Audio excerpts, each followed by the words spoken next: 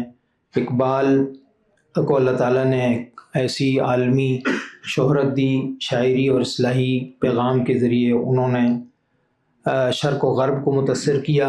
علامہ اقبال نے بہت سارے لوگوں نے، بڑے بڑے لوگوں نے، افلاطون جیسے لوگوں نے انسانی حقوق اور جمہوریت کے خواب دیکھے، لیکن اس پر کسی سلطنت کا قیام ممکن نہ ہو سکا۔